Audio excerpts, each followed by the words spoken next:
Hey everyone, Forester Mike here. As of my recording this video, three massive wildfires are currently burning in the state of California.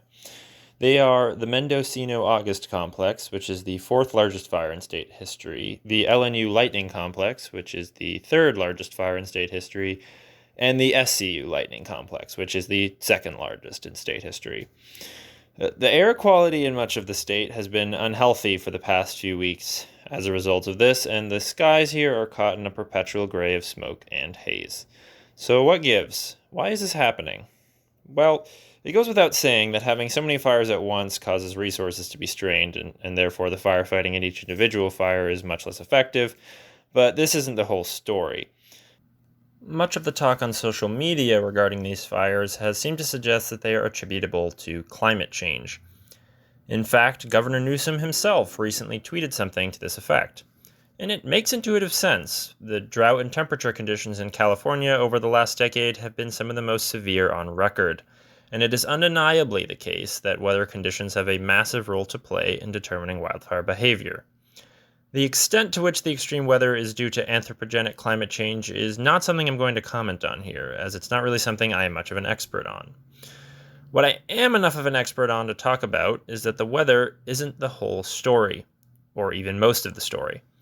The biggest reason that California wildfires are so bad right now, and have been getting progressively worse throughout the last few decades, is the condition of California's forests. This is somewhat mind-blowing to think about, but the current state of forests here is what you might call a novel ecosystem. That is, the way forests look now is the way they have never looked for thousands of years. And the reason for that is fire suppression, which in a nutshell is the policy of the US governments, both state and federal, to put out any wildfire that arises. We've been doing this for about a century at this point, and for obvious reasons. Fires burn down houses, property, and trees, and they disrupt all manner of other resources people use and rely upon. And at this point, with how people and property have become spread so thoroughly throughout the wildlands of California, it's not something we can stop doing. Okay, but why does this matter? Well, it turns out that most of California's forests in their natural state burn regularly, as much as every 3 to 5 years.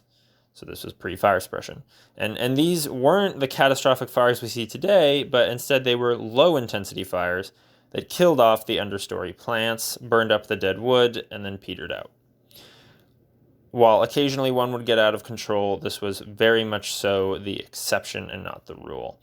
Almost every plant species here is adapted to these low-intensity fires in some way. For example, ponderosa pines have incredibly thick bark that shield the living tissue from fire damage, and many of the shrub species around here have seeds which lie dormant underground, sometimes for decades, until a fire burns through and opens up the forest floor to light. So, as you may have already figured out, when you stop burning up the dead wood and small trees, they just stick around and accumulate.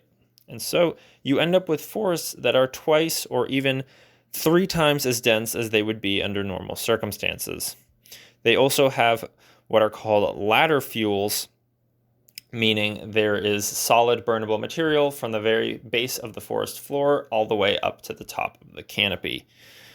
And once you put one of those forests in a hot, dry, windy day, and you add a lightning strike or some other ignition source, you get the catastrophic wildfire we have become accustomed to. And the results of these catastrophic fires are to kill everything. Not just the small trees and the dead wood like we talked about before, but everything all the way up to the massive fire-adapted giant sequoias. Not even they can withstand the intense, destructive heat. Once you understand this, it becomes clear what a predicament we're in. Through fire suppression, we've converted almost all of California's 33 million acres of forest land into one giant tinderbox. What can we do about this? As far as us foresters have figured out, the best thing we can do is attempt to return and maintain the forest to its pre-fire suppression state. Fire is an integral part of these forest ecosystems, and if we're going to eliminate it from them, we have to replace it with something. And there's no leaving nature to fix itself at this point. If we stop doing fire suppression, the whole forest would probably be reduced to ashes in a matter of years, and it would take a century for it to return to normal after that point. Meanwhile, hundreds of thousands of houses would have been destroyed, people would be sick from the air pollution, and the livelihoods of many will have vanished into ashes. Foresters have a few different ways of simulating fire, or doing the work of fire, and it depends on the type of landscape condition we're dealing with. So, for example, if we're looking at an area that has a smattering of large or medium healthy trees, but far too much brush and shrubs and small trees, and far too much woody debris, we use a machine called a masticator to convert all the undesirable material into mulch. If possible, we use herbicide to keep the shrubs from coming back for as long as possible. This gives the healthy trees left behind more time to grow big enough to shade out the shrubs. Without herbicide, the ground that has been masticated can be right back to where it was in as little as 2 or 3 years. One of the best things foresters can do to help restore an area to fire safety is to get some loggers to log it. Decades of having too many small trees has resulted in having too many big trees, and it's the fires which light up the big trees which are by far the most devastating. Logging can take two forms primarily. The first of these is a selection cut, in which most, but not all, of the trees are removed. This has the benefit of more or less immediately restoring the natural ecosystem, and it looks beautiful. The downside is it's very costly, so much so that many of these operations fail to make any money at all, and in fact need to be funded by government grants. Still, in my view, it's nice to do these when we can. The substantially more cost-effective type of logging is a clear cut. Many people consider this a dirty word, and in certain historical contexts, clear cutting has been a detrimental practice, but this is hardly the case in modern times. Nowadays, forest products companies in California will typically clear cut their properties, replant them, and then take part in active suppression of brush to help give their planted trees a competitive edge. This cycle of replanting, tending, and harvesting forms what is known as a working forest. And this is actually a fantastic way to sustainably acquire wood. It's also an excellent carbon sink, as each harvest sequesters carbon in the trees, which are harvested and then turned into wood products. Okay, so we need to treat 33 million acres of forest land. This is an incredibly daunting proposition, but it's not impossible. In fact, the Trump administration and the Newsom administration recently announced that they would work together to attempt to treat 1 million acres per year by 2025. This is an extremely lofty goal, as current acres treated per year are nowhere near this number, but if they can pull it off, then wildfire safety for the state suddenly looks attainable.